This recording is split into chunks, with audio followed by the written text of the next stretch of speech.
just be. Okay, so I just finished filming my video about anxiety. I just want to let you guys know before you watch it, if I sound a little bit confused in the video, I'm not. It's just that I have so much to say that it just comes out kind of jumbled. But if you're confused about anything I said or have more questions, please leave them as a comment below. Maybe I can answer them for you in a way that you can understand, because I just watched the video that I did, and a lot of it sounds like I'm just rambling, but it's because I actually can talk for hours about this subject. So I hope when you watch the video, you do watch it all. Yeah, just leave me a comment below if you have any questions, if I confused anyone or anything like that. So yeah, just let me know. Enjoy. Hey guys, it's been a couple of days since, well, it's been like 5 days since I last filmed, and I actually am making this video because if people who have been watching my videos know that I'm in the process of moving, so things aren't as accessible to me as what they would be. Like, I had to pack my makeup, my hair supplies, my everything. So like, this is just gonna be a video on a subject that actually a lot of young people are dealing with. So and I personally deal with it also. I'm 30, so I've had it for a while. This video is going to be about anxiety and depression and panic disorder. Now, I was meaning to do this video a while ago, but I wasn't too sure how people would react to it. Like, some people are very quick to judge people, like, oh, she has anxiety, oh, she must be crazy. No. There are so many people out there that you would think that totally live happy lives and they don't suffer from panic disorder or anxiety or depression. And I happen to be one of them. Like, people come up to me and they're like, you know, when I actually tell them that I am not, how can I say it? I am not ashamed that I suffer from panic disorder. That is not something someone should be ashamed of. It's just something that people have to learn how to live with. So for any young people or anybody, any age, are suffering from this, this is going to be my experiences and what helps me get through my panic disorder and my anxiety attacks and my daily stresses and stuff like that. So I'm 30 now, like I said. My first anxiety attack came completely out of the blue. Like, it had to be almost 7 years ago. And I was living with my boyfriend at the time, with his parents. And I felt completely normal. I was on the computer. I was actually playing like those hidden mystery games. Like, you have to find those little things in the picture or whatever. And all of a sudden, like, I felt my heart like racing. And I'm like, whatever. I wasn't thinking of anything. So I was just like, and it's funny because my mind, I was not stressed out at all. Like, we were about to go out. And I guess maybe, I don't know, maybe subconsciously I was thinking about something that I didn't even realize it. But a lot of anxiety has to do with your subconscious. And that's what people have to understand. Like I said, I wasn't doing anything to be nervous or anything like that. And I went up to his mother's room, and she's like, what's wrong? I'm like, I feel like I'm having a heart attack. And she's like, you need to calm down or whatever. And I knew she had suffered from panic disorder. So I was like, I kind of thought I was having a panic attack or an anxiety attack. I wasn't sure. Now, everybody knows the dictionary reason or meaning of anxiety. But to actually read it and actually go through it are completely two different things. I can sit here and tell you what anxiety is from the internet or a book or anything like that. But to experience anxiety or panic yourself is something completely different, because it's like something else takes over you. And it's just an evil thing. And for everybody who has anxiety, you have to know off the bat that it's not going to hurt you. Like, you're not going to die from it. You're not going to be hurt from it. Everything you're feeling isn't real. It's your mind literally playing tricks on you. So when you feel your heart racing, yeah, your heart is racing, but you're not having a heart attack. And when you feel like you can't breathe, it's like when you have an anxiety attack or a panic attack, you make it worse by panicking about your panic attack or anxiety attack, because anxiety attacks and panic attacks are somewhat the same, for me at least. Like I said, when I first had it, I went to the hospital that night that I went to talk to his mother. And I went to the hospital. They ran all these tests, and they were like, "Miss, you're too young to be having a heart attack. You're not having a heart attack. You're not dying." Like, I made them run every test on me known to man, and I wasn't satisfied. Like, I went from one hospital, the next day I went to a different hospital, the next day I went to another hospital, and literally in a week span, I was at like 7 hospitals, and I was begging them. Like, I actually begged one hospital to keep me overnight because I thought I was dying of a heart attack. So my sister actually begged them to keep me because I was not leaving the hospital satisfied with their answers that, this was their answer. "Miss, you're okay. Like, why do you want something to be wrong with you?" I thought something was wrong with me because I felt like something was wrong. But anxiety also, like I said before, it plays tricks on your brain. It makes you think that there's so many sensations. You can have hot and cold sweats. You can have insomnia. You can have loss of appetite. You can have increase in appetite. You can have racing thoughts. You can have, your hands can go numb. Your body can go numb. Your heart can race. You can feel like you don't want to go outside. You can feel like you don't want to be around people. And see, my thing is that I didn't want to go outside because I was scared of having a panic attack. Like, I was scared of the next panic attack because I was always thinking, okay, this is going to happen forever now, every day. So I never gave my mind a chance to settle because I was like, oh man, another one tomorrow. Like, I know I'm going to have one. So it's like I was already preparing. So I wasn't even giving my body a chance to say, you know what, Kim, calm down. You're not going to have one. So I was good after that. It just, for me, at first, it just subsided. Then, a little bit more things, complicated in my life at the time. I never shared this with anybody on YouTube. But I feel like if you guys are going to get to know me, then you guys are going to get to know me. Like, I'm not ashamed of anything that I've been through or in my life at all. It's made me who I am today, and I might not be the richest or the most prettiest or the most popular or anything like that, but I can honestly say I'm happy with me. So at the time of my second really, really bad breakdown, my boyfriend had just gotten better because my boyfriend almost died in 2006. It was really bad.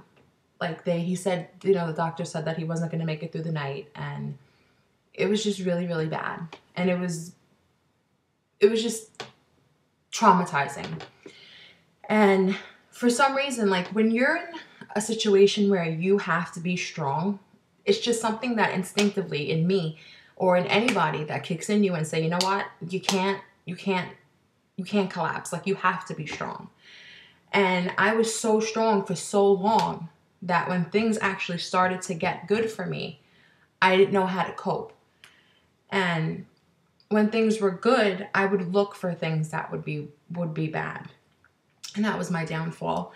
And that's what led me to about 2 years ago, or 3 years ago now, maybe almost 3 years, led me to my worst breakdown that I ever had. And I would never want to go back to that dark place ever again. I was feeling sick, and I went to the doctor, my regular primary doctor, and she was like, you have bronchitis. So I'm like, okay. She gave me medicine. And for some reason, I thought I was going, like, I felt like there was water in my lungs. I felt like my lungs were collapsing. And when you have anxiety, these are things you think of. Because a simple cold to you isn't a cold. A simple cold to you is like, oh my God, you're dying. Like, I don't care what the doctor just told me. She just gave me the Z-Pak, but I should be on like blood thinners and just, pack your bags. It's for my funeral time. You know what I'm saying? Like, it sounds drastic and it sounds ridiculous, but that's the way you feel. And then I couldn't get out of bed. For 2 months, I could not get out of bed. And my boyfriend at the time was saying that, I mean, he's still my boyfriend now, but at the time he was saying, you have to get out of bed. Like, you cannot let this anxiety get the best of you.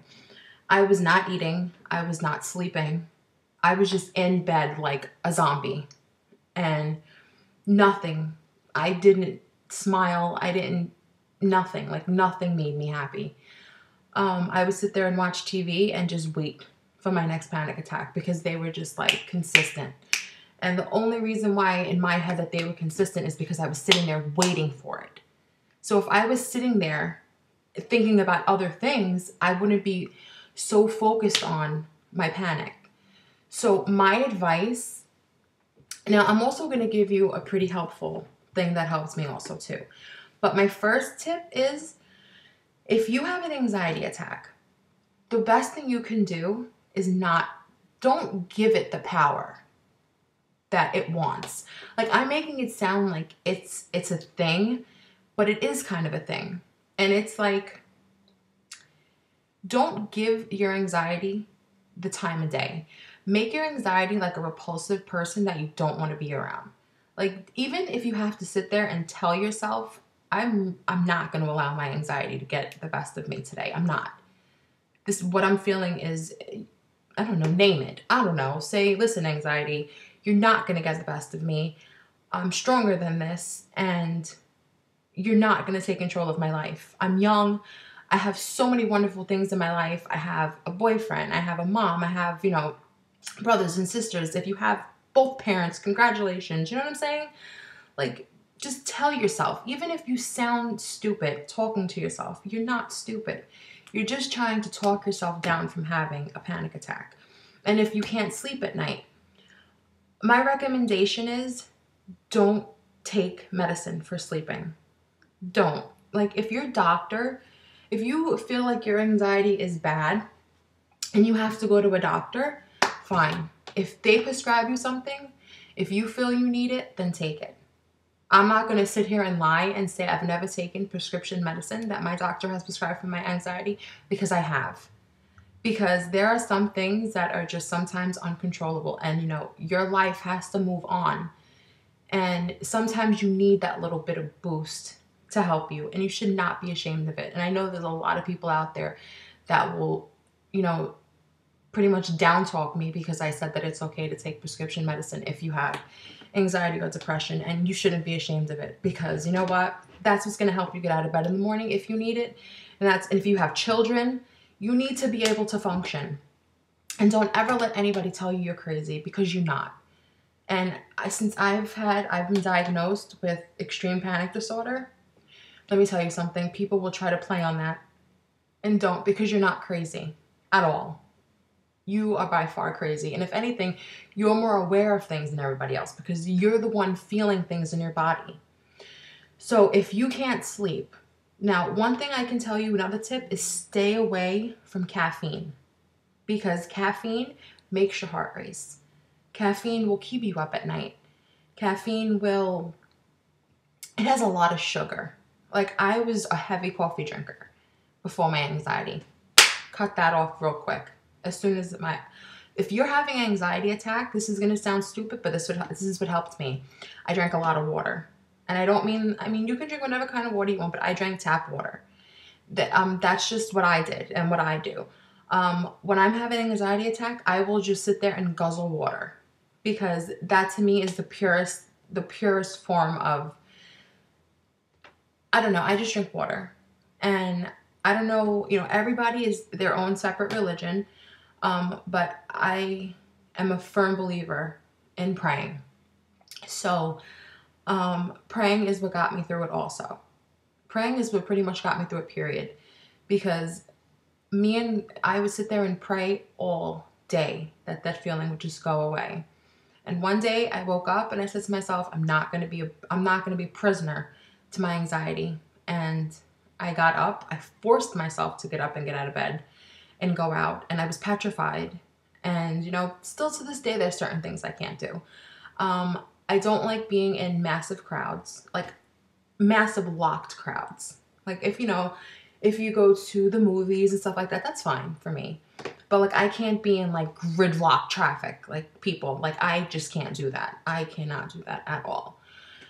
But don't be embarrassed to say you have anxiety, and it's just don't be embarrassed, because you're not the only one. And I feel like now more than ever, a lot of teenagers are having anxiety versus adults.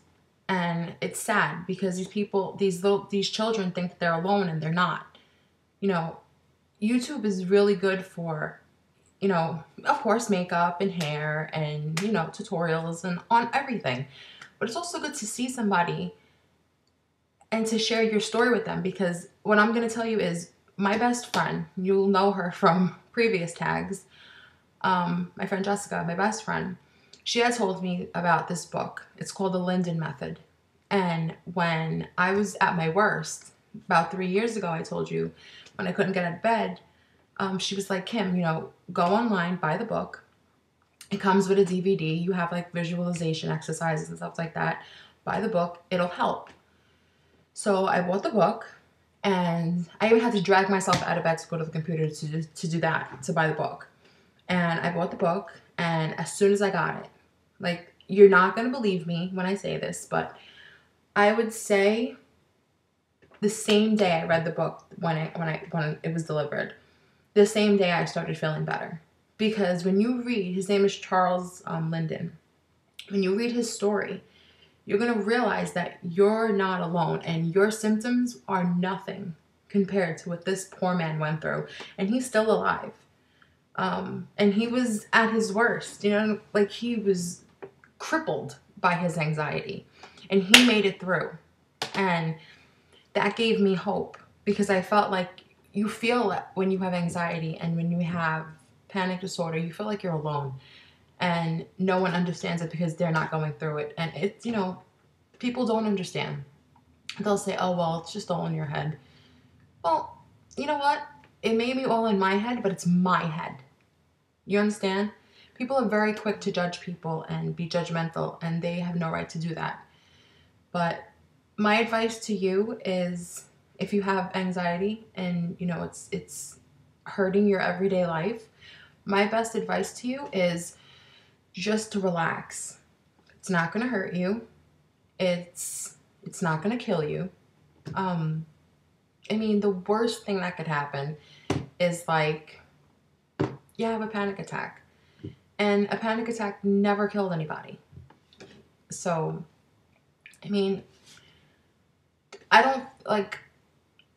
don't take medication you don't need. Because one thing you don't want to do is it's like putting a Band-Aid over a wound that needs stitches.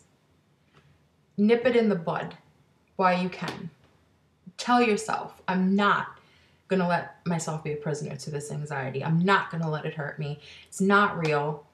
Just keep telling yourself that. One thing I did all the time is when I thought I was having a panic attack or an anxiety attack, I would breathe in and hold for 3 seconds and say, relax. And breathe out and say, peace. One thing you're going to also learn about me is I meditate. I meditate. It is extremely relaxing. It's grounding. And also yoga. Plus, I'm a chubby girl. So I also want to be a healthier me. And the healthier you are, the healthier your body is, the most exercise also is the best. I would say it helps a lot when it comes to anxiety, because you're burning so much that, it's hard to explain it, but it helps relieve some tension. But, I'm going to end the video by saying that you're not alone. And if anybody is suffering from depression, and depression can be stemmed from anxiety. Like, you could be depressed because you have anxiety. And that was the key to me. Once I realized I was depressed because of my panic and because of my anxiety, I realized that I had to snap out of it. And don't let anybody talk down to you because you have anxiety, and you're not different than anybody else. I'm going to link below the book that helped me a lot. So if any of you guys are suffering through this, let me know. I will talk to you as much as you want, because I love helping people, especially when I experience this firsthand for myself, and still it's a daily struggle for me. Like, even moving now, I'm going through anxiety myself. I'm moving to another borough that I'm not familiar with, and I'm so happy I'm moving though. But yeah, I just want everybody to know that you're not alone, and just leave me a comment below and I will definitely get back to you. So I love you guys. So this most likely is going to be my last video in this apartment. So you're not going to hear from me for a couple of days on a video, but I will be answering your comments and your messages. So next time you see me, I will be in a different surrounding. So I love you guys, and I will talk to you soon.